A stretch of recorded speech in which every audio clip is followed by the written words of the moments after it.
کبھی ہم نے یہ فکر کیا ہے اپنا کہ میرے نزدیک اہم کیا چیز ہے؟ اور ہمیں تو یہ پتہ ہی نہیں الاہم فالاہم کے دین کے اندر اہم سے اہم کیا چیز ہوتی ہے۔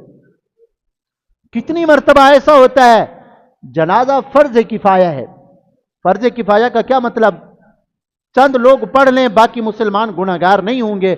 اگر کوئی بھی نہیں پڑھے گا، بغیر جنازے کے مسلمان کو دفنائیں گے تو ساری امت، سارے علاقے کے لوگ گناہگار ہوں گے۔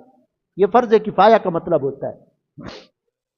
اب ایک جنازہ ہوتا ہے، وہاں ہر مسلمان کو یہ فکر ہوتی ہے جی میں نے جنازے پہ جانا ہے۔ پنجاب سے لوگ 24 گھنٹے کا سفر کر کے بھی آتے ہیں بھی جنازے میں شرکت کرنے۔ جنازہ کیا ہے میرے بھائی؟ فرض کفایہ ہے۔ اور نماز کیا ہے؟ فرض عین۔ یہ نہیں کہ چند لوگ نماز پڑھ لیں تو باقی کے ذمے سے اتر جائے۔ تو اہم نماز جنازہ ہے یا اہم فرض نماز ہے؟ بولو تو صحیح نا ذرا، میری بات اگر سمجھ آ رہی ہے نا تو ذرا اس بات کو بولو تو صحیح نا۔ اہم چیز ہمارے نزدیک جو ہے نا، ویسے شریعت کی نظر میں اہم چیز نماز فرض ہے یا نماز جنازہ ہے؟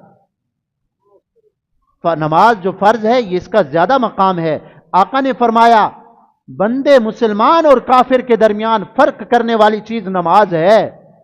یہ فرض نماز کے بارے میں فرمایا، نماز جنازہ کے بارے میں نہیں فرمایا۔ تو نماز فرض کا زیادہ رتبہ ہے، زیادہ مقام ہے، زیادہ اہمیت ہے۔ نماز جنازہ فرض تو ہے، اہمیت تو ہے، لیکن نماز سے کم اہمیت ہے۔ اب نماز جنازے کے لیے ہم سینکڑوں کلومیٹر کا سفر کر کے جائیں اور گھر کے ساتھ مسجد ہو، حی علی الصلاح حی علی الفلاح کی میں اذان سنوں، آواز سنوں اور نماز پہ نہ آؤں، تو میں نے اپنی خواہش پہ عمل کیا، اللہ کے حکم کو نہ سمجھا۔ سمجھنا چاہیے۔ کتنی جنازے ایسے ہوتے ہیں نماز کا ٹائم ہو جاتا ہے، چلو بھی پہلے نماز پڑھ لیں پھر جنازہ، تو آپ دیکھیں گے آدھے سے بھی زیادہ لوگ نہیں آئیں گے فرض نماز پڑھنے کے لیے۔ آدھے سے زیادہ لوگ جنازہ پڑھنے آئے ہیں اور آدھے سے کم لوگ نماز پڑھنے آئیں گے۔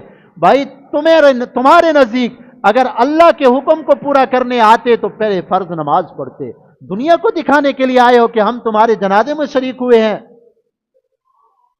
تو یہ تو دنیا کو دکھانا ہوا نا کہ ہم اگر ان کے پاس گئے تو کل وہ بھی ہمارے پاس آئیں گے۔ آج عبادات کی روح ہمارے دل سے نکل چکی ہے۔ علیکم انفسکم قرآن کی آیت ہے، تمہارے اوپر ضروری ہے کہ اپنی فکر کرو کہ میرے اوپر اللہ کے کیا حقوق ہیں۔ پہلے درجے پہ عقائد، دوسرے درجے پہ عبادات۔ میری زندگی میں جو عبادات ہیں، نماز، روزہ، حج، زکوٰۃ، یہ عبادات پوری ہے نہیں ہے۔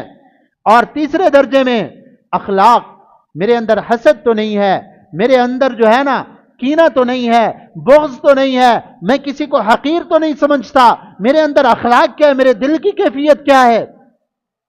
آج تو ہمارے اخلاق ایسے تباہ ہو چکے ہیں، میں کہتا ہوں بس میں ہی ٹھیک ہوں، باقی ساری دنیا والے بالکل کسی کام کے نہیں ہیں۔ یہ تکبر ہے، تکبر، یہی چیز انسان کو جہنم میں لے جانے والی ہے۔